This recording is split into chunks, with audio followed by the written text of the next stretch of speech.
Hi everyone, welcome back to my YouTube channel PM lifestyle in Kannada ಚಾನಲ್ಗೆ ಎಲ್ಲರಿಗೂ ಸ್ವಾಗತ.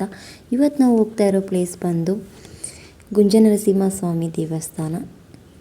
ಇದಿರೋದು T ನರಸೀಪುರದಲ್ಲಿ. ತುಂಬ ದಿನದಿಂದ ತ್ರಿವೇಣಿ ಸಂಗಮಕ್ಕೆ ಹೋಗಬೇಕು, ದೇವಸ್ಥಾನಕ್ಕೆ ಹೋಗಬೇಕು ಅಂತ ತುಂಬಾ ಆಸೆ ಇತ್ತು. ಇವತ್ತು ಫುಲ್ಫಿಲ್ ಆಗ್ತಿದೆ ನೋಡಿ. ಈ ದೇವಸ್ಥಾನವನ್ನು ವಿಷ್ಣುವಿನ ಭಕ್ತನಾದಂತಹ ಒಬ್ಬ ಅಗಸ ಕಟ್ಟಿಸಿರ್ತಕ್ಕಂಥ ದೇವಸ್ಥಾನ ಇದು. ಇದಕ್ಕಿಂತ ದೇವಸ್ಥಾನ ಕಟ್ಟಲಿಕ್ಕಿಂತ ಮೊದಲು ಉತ್ತದಲ್ಲಿ ದೇವರು ವಾಸ ಇರುತ್ತೆ. ಆವಾಗ ಬಟ್ಟೆ ಒಗಿತಕ್ಕಂಥ ಅಗಸನಿಗೆ ಒಂದು ವಾಣಿ ಕೇಳಿಸುತ್ತೆ, ನಾನು ಉತ್ತದಲ್ಲಿ ವಾಸವಿದ್ದೇನೆ, ನನಗೆ ಗುಡಿ ಕಟ್ಟಿಸು ಅಂತ ದೇವರು ಕೇಳುತ್ತೆ. ಆಗ ಅಗಸರು ಹೇಳ್ತಾರೆ, ನಾನು ನೋಡಿದ್ರೆ ಕಡು ಬಡವ, ನನ್ನ ಹತ್ರ ಏನೂ ಇಲ್ಲ, ನಾನು ಹೇಗೆ ನಿನಗೆ ಗುಡಿನ ಕಟ್ಟಿಸಲಿ ಅಂತ ಕೇಳಿದಾಗ, ನಿನಗೆ ಒಂದು ಕೊಪ್ಪರಿಗೆ ಹಣ ಸಿಗುತ್ತೆ, ಅದರಿಂದ ನನಗೆ ಗುಡಿಯನ್ನು ಕಟ್ಟಿಸು ಅಂತ ದೇವರು ಹೇಳುತ್ತೆ. ಅದೇ ಥರ ಅಲ್ಲಿ ಒಂದು ಕಲ್ಲಿನ ಅಡಿಯಲ್ಲಿ ಕೊಪ್ಪರಿಗೆ ಚಿನ್ನ ಕೂಡ ಸಿಗುತ್ತೆ. ಅದರಿಂದ ನಿರ್ಮಾಣವಾದಂತಹ ದೇವಸ್ಥಾನವೇ ಇದು. ಒಳಗಡೆ ಹೋಗಬೇಕಾದ್ರೆ ಗರುಡಗಂಬದ ಪಕ್ಕದಲ್ಲೇ ಕೂಡ ಹಲ್ಲಿಯ ವಿಗ್ರಹದ ಕೆತ್ತನೆ ಇದೆ. ಅದನ್ನು ಮುಟ್ಟಿ ನಮಸ್ಕಾರ ಮಾಡೋದ್ರಿಂದ ನಮ್ಮ ಯಾವುದೇ ಒಂದು ಹಲ್ಲಿ ದೋಷ ಕೂಡ ಪರಿಹಾರ ಸಿಗುತ್ತೆ. ಒಳಗಡೆ ಹೋಗ್ಬೇಕಾದ್ರೇ ಹೇಳಿದ್ರು ಗರ್ಭಗುಡಿಯಲ್ಲಿ ಯಾವುದೇ ಥರ ಫೋಟೋಸ್ನ ತೆಗಿಯೋಂಗಿಲ್ಲ, ವಿಡಿಯೋ ಮಾಡೋಂಗಿಲ್ಲ ಅಂತ. ಅದರಿಂದ ನಾನು ಒಳಗಡೆ ವಿಡಿಯೋನ ಮಾಡ್ಕೊಳ್ಳಿಲ್ಲ. ದೇವರ ದರ್ಶನ ತುಂಬಾ ಚೆನ್ನಾಗಾಯಿತು. ಒಳಗಡೆ ಪ್ರದಕ್ಷಿಣೆ ಹಾಕೋಣ ಅಂದ್ಬಿಟ್ಟು ಹೇಳ್ಬಿಟ್ಟು ಹೋಗ್ತಾ ಇದ್ದೀವಿ.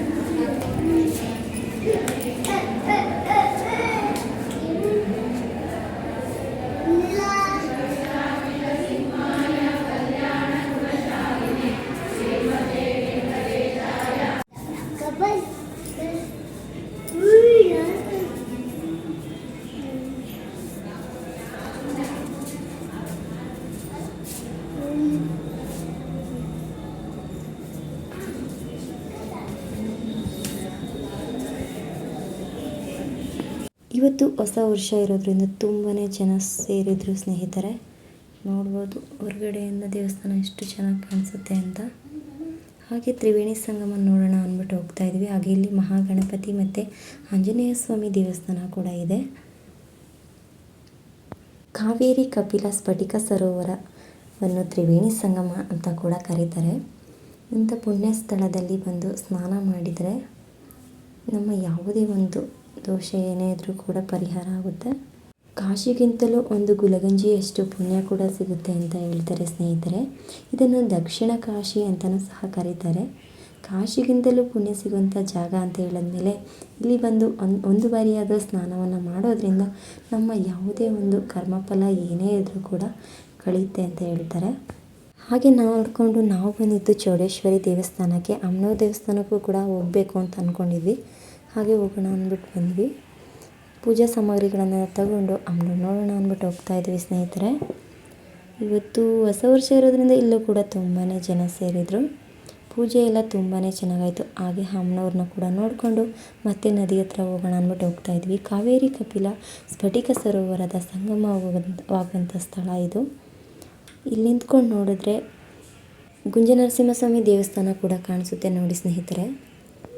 ಕಾವೇರಿ ಕಪಿಲ ಎರಡೂ ಕೂಡ ಕಾಣಿಸುತ್ತೆ ನದಿಗಳು, ಆದರೆ ಸ್ಫಟಿಕ ಸರೋವರ ಕಣ್ಣಿಗೆ ಕಾಣಿಸೋದಿಲ್ಲ. ಆದ್ದರಿಂದ ಈ ನದಿಯನ್ನು, ಸ್ಫಟಿಕ ಸರೋವರವನ್ನು ಗುಪ್ತಗಾಮಿನಿ ಅಂತಲೂ ಸಹ ಕರೀತಾರೆ ಸ್ನೇಹಿತರೆ. ನನಗಂತೂ ತ್ರಿವೇಣಿ ಸಂಗಮವನ್ನು ನೋಡಿ ತುಂಬಾ ಚೆನ್ನಾಗಿ ಅನ್ನಿಸ್ತು. ಕಾಶಿಯಷ್ಟೇ ಪುಣ್ಯ ಸಿಗುವಂತಹ ಈ ಒಂದು ಜಾಗಕ್ಕೆ ಬಂದು ನೀವು ಕೂಡ ಟೈಮ್ನ ಸ್ಪೆಂಡ್ ಮಾಡಿದ್ರೆ ನೀವು ಕೂಡ ಖುಷಿ ಅನ್ನೋದಾಗುತ್ತೆ ಸ್ನೇಹಿತರೆ. ದೇವರ ಕೃಪಾ ಕಟಾಕ್ಷಕ್ಕೂ ಕೂಡ ಪಾತ್ರರಾಗ್ಬೋದು.